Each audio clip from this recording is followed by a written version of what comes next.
வணக்கம் நண்பர்களே. இன்றைக்கி நம்ம கிராமத்தின் விருந்து மற்றும் மருந்தில் பார்க்க போகிறது அறுசுவைகளில் ஒன்றான கசப்பு சுவை உள்ள இடித்து வச்ச பச்சை சுண்டக்காய் குழம்பு. இது சாப்பிட்றதுனால வயிற்றுப்புண், வாய்ப்புண், செரிமான பிரச்சனை, கண் பார்வை கோளாறு இதெல்லாம் சரி செய்யக்கூடிய சத்துக்கள் இந்த சுண்டைக்காயில் நிறைஞ்சிருக்கு.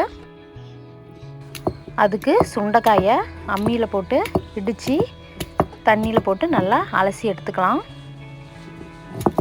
தேவையான பொருட்கள்: நல்லெண்ணெய் 100 மில்லி, கடுகு அரை ஸ்பூன், வெந்தயம் அரை ஸ்பூன், சீரகம் அரை ஸ்பூன், சின்ன வெங்காயம் 15, பூண்டு 10 பல், தக்காளி 3, புளி எலுமிச்சம்பழ அளவு சைஸ் அரை மணி நேரத்துக்கு முன்னாடியே ஊற வச்சுக்கலாம். பச்சை மிளகாய் 2 கீரியது வாசத்துக்கு, உப்பு தேவையான அளவு, பச்சை சுண்டக்காய் 2 கப், கொத்தமல்லி தூள் 3 ஸ்பூன், மிளகாய்த்தூள் 2 ஸ்பூன், காரம் பத்தலைனா நீங்கள் போட்டுக்கலாம், மஞ்சத்தூள் அரை ஸ்பூன், பெருங்காயத்தூள் அரை ஸ்பூன், கருவேப்பிலை 2 கொத்து, தேங்காய் அரை மூடி, கடலை 1 கைப்பிடி இதெல்லாம் எடுத்துக்கலாம்.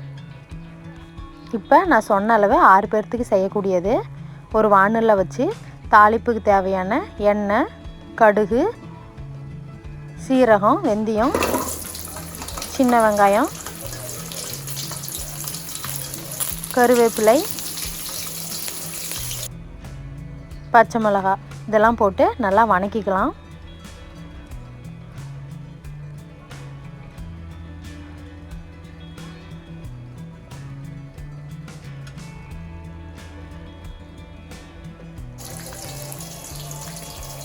அது கூட பெருங்காயத்தூளும் சேர்த்துக்கலாம்.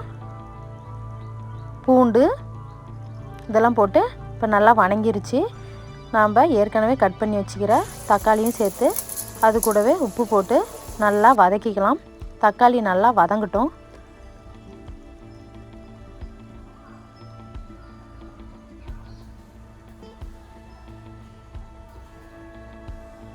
இப்போ தக்காளி நல்லா வதங்கிருச்சு.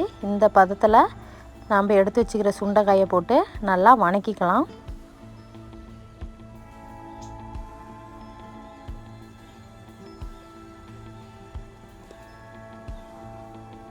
நல்லா சுண்டைக்காய் எண்ணெயிலேயே வணங்கட்டும். அது கூட மஞ்சத்தூள், கொத்தமல்லி தூள்,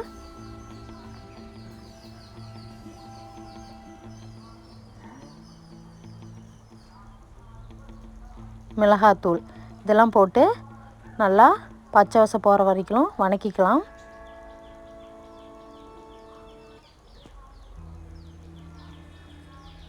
இப்போ நல்லா வணங்கிருச்சு. நம்ம எடுத்து வச்சுக்கிற புளிக்கரைசலை இந்த நேரத்தில் சேர்த்துக்கலாம். அது கூடவே தண்ணி கொஞ்சம் ஆட் பண்ணிக்கலாம். இப்போ நல்லா கொதிக்கட்டும். உப்பு போட்டுக்கலாம்.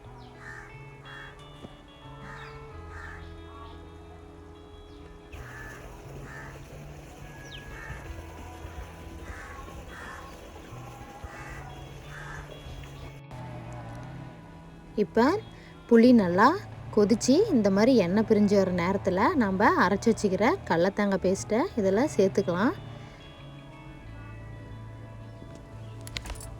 சேர்த்து அதுக்கு தேவையான அளவு தண்ணி விட்டு நல்லா கிண்டி விட்டுக்கலாம். இது நல்லா கொதிக்கட்டும். நாம் இந்த மாதிரி புளிக்குழம்பு செய்யக்குள்ள சின்ன வெங்காயமும் பூண்டும் எந்த அளவுக்கு நிறையா சேர்த்துக்கிறோமோ அந்த அளவுக்கு டேஸ்ட்டு ரொம்பவே நல்லாயிருக்கும்.